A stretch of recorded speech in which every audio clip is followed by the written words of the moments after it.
Bismillahirrahmanirrahim. Assalamualaikum warahmatullahi wabarakatuh. Waalaikumsalam warahmatullahi wabarakatuh. Alhamdulillah, alhamdulillahi rabbil alamin. Alhamdulillahi ala ni'matil iman wal islam wa ala ni'matis sihah wal afiyah wa ala ni'matil hidayah wal istiqamah wa ala ni'matil ukhuwah. Asyhadu an la ilaha illallah wahdahu la syarika lah wa asyhadu anna Muhammadan abduhu wa rasuluhu la nabiyya wa la rasulahu ba'dah.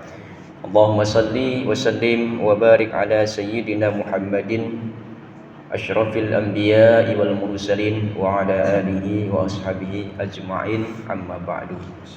Bapak, ibu-ibu, saudara-saudari jemaah salat subuh Masjid Baitus Salam yang dimuliakan Allah Subhanahu wa taala, yang saya hormati, marilah kita bersyukur kepada Allah Subhanahu wa taala. Allah masih mempertemukan kita dengan waktu subuh dalam keadaan yang baik. Yang mudah-mudahan kita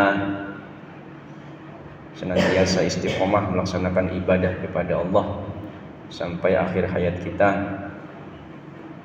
Dan tak lupa, marilah kita memperbanyak salawat serta salam kepada Nabiullah Muhammad sallallahu alaihi wasallam, pada keluarga, para sahabat dan seluruh pengikut beliau hingga akhir zaman. Hadirin rahimakumullah, pagi ini mari kita mengingat kembali satu adab yang sering dianggap sepele, yaitu tentang siapa yang paling berhak menjadi imam sholat. Rasulullah SAW telah memberikan tuntunan yang sangat jelas. Beliau bersabda, ya ummul qauma aqra'uhum li kitabillah, fa in kanu fil qira'ati sawa'an fa'alamuhum bis sunnah. Yang paling berhak menjadi imam suatu kaum adalah orang yang paling baik bacaan Al-Qur'annya.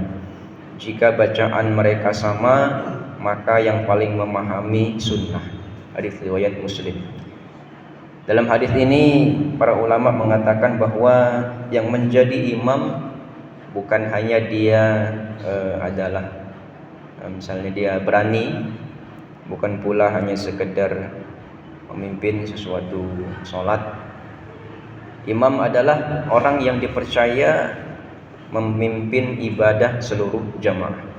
Karena itu Islam mengajarkan agar yang didahulukan adalah yang paling baik bacaan Al-Qur'annya dan paling memahami agama atau memahami fikih dari sholat itu sendiri. Bahkan para ulama menjelaskan bahwa semakin sempurna kemampuan seseorang dalam memimpin sholat, maka akan semakin utama ia menjadi imam dan membuat makmum lebih banyak pahalanya. Nah, ini penting sekali. Maka menjadi imam ini haruslah yang benar-benar memahami Al-Quran dan memahami kaidah-kaidah agama. InsyaAllah kita sudah mengkader ya Pak, beberapa anak-anak muda menjadi imam.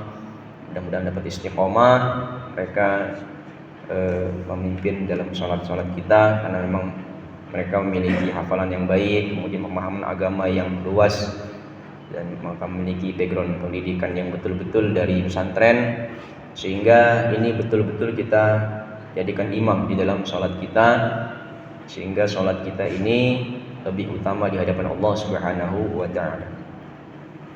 Karena ada orang yang bacaan Al-Qur'annya lebih baik, tapi justru mempersilahkan orang yang bacaannya masih banyak keliru dalam membaca. Ya, kalau hal itu terjadi karena uzur, misalnya orang yang lebih fasih sedang sakit, ya, sedang musafir, sedang tidak memungkinkan menjadi imam pada saat itu, atau mungkin melatih seseorang agar dia belajar menjadi imam dan kesalahan yang dia miliki mungkin ringan, hal-hal yang sifatnya ringan, maka itu boleh dia mempersilahkan. Tetapi untuk bacaan-bacaan yang zahar, misalnya sholat maghrib, subuh dan isya, itu sebaiknya yang betul-betul dia memang fasih. Kalau dia zuhur dan asar mungkin bisa bergantian, karena dia sifatnya sir, ya, di dalam hati, tapi untuk melatih dia untuk terbiasa menjadi imam, sehingga ketika dia sudah siap, insyaallah nanti bisa istiqomah menjadi imam. Kemudian kita juga memahami bahwa ada sebuah hadis yang beredar, Pak, ya.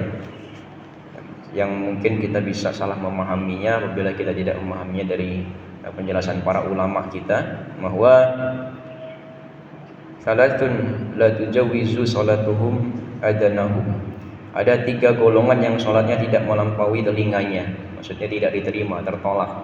Salah satunya adalah wa imamun qaumin wa hum lahu karihun. Imam yang dibenci oleh makmumnya. Hadis riwayat At-Tirmidzi. Nah, dibenci di sini ini apa? Gitu loh.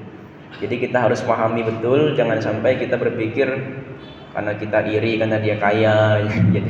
Kita iri dia lebih ganteng dari kita atau lebih bagus dari kita. Jangan, bukan itu. Bencinya itu adalah kalau misalnya dia sebab-sebabnya syar'i seperti itu.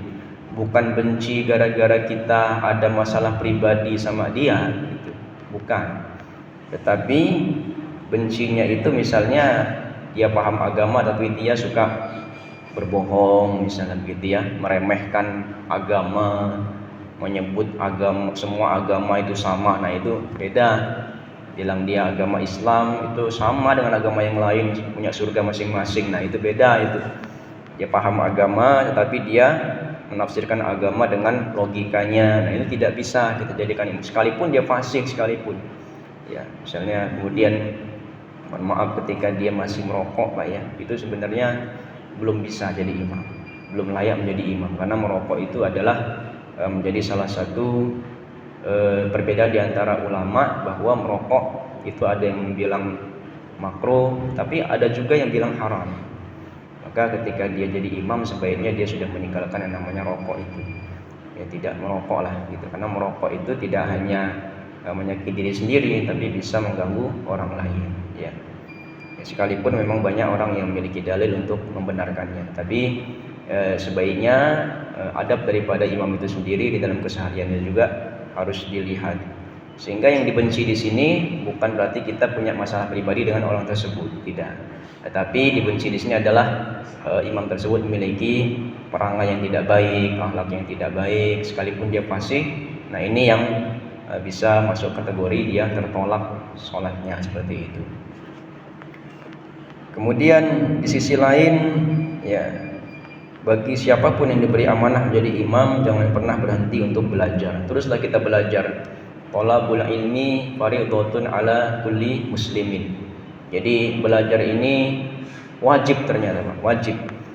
Jadi bukan berarti belajar ini hanya di bangku sekolah, di pesantren, tidak. Untuk anak-anak muda saja, anak-anak kita tidak. Justru kita ini sampai minal mahdi ilal lahdi, dari buayan sampai liang lahat itu kita diwajibkan untuk belajar. Nah, belajar terus kita, bukan berarti kita ke sekolah, tidak. Kita ke sekolah, kita kuliah lagi, bukan itu. Ya, kalau sekarang ini ya sudah banyak majelis taklim Pak ya, sudah banyak majelis taklim, kemudian mudah sekali kita mengakses kajian-kajian keislaman di subuh-subuh seperti ini kalau ada di channel YouTube itu Pak, kalau kita di rumah ada wifi, ada kuota yang banyak, coba kita sering lihat itu channel YouTube Masjid Ad-Du'a Bandar Lampung itu sering saya Pak, kalau pagi-pagi itu kalau lagi hari Ahad begini, kalau lihat kuota masih banyak gitu ya. Kita lihat, apalagi kalau kita ada wifi Pak, itu coba buka Masjid Ad-Du'a Bandar Lampung kalau nggak salah itu, coba Ad-Du'a itu keluar itu setiap subuh, ba'da subuh itu ada live, dia live, dan pengisinya itu ustadz yang luar biasa.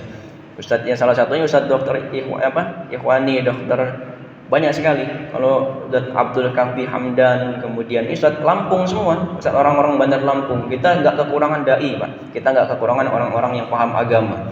Jadi kita kalau misalnya tidak mampu ke sana atau mungkin waktu kita terbatas, mungkin kita ada kesibukan dan sebagainya, bisa kita buka itu channel YouTube itu. Itu bukan, saya bukan promosi Pak ya, tapi memang saya sudah merasakan sendiri. Saya sudah merasakan sendiri manfaatnya ketika saya kultum segala macam. Ini bahan dari sana semua, kebanyakan gitu. Jadi bisa kita adopsi seperti itu. Nah ini yang bisa kita pahami Pak ya. Terus belajar kita. Jadi belajar terus. Jadi belajar bukan hanya di bangku sekolah, di pesantren, tidak, tetapi justru kita ini selama kita masih hidup, kita tetap diwajibkan untuk belajar semampu kita untuk mendapatkannya.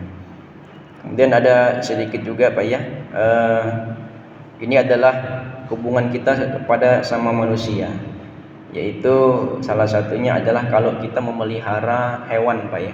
Memelihara hewan, Islam tidak melarang kita memelihara kucing, memelihara ayam, burung, kambing ya. Kita tidak dilarang untuk memelihara. Bahkan kita tidak dilarang punya kendaraan yang bagus, tidak dilarang. Boleh. Tapi bukan sampai kita meliharanya saja, tetapi merawatnya. Karena terkadang hewan peliharaan kita ini masuk ke rumah orang, Pak. Masuk ke rumah orang, buang air di rumah orang, kotor, sehingga ini tidak dikehendaki.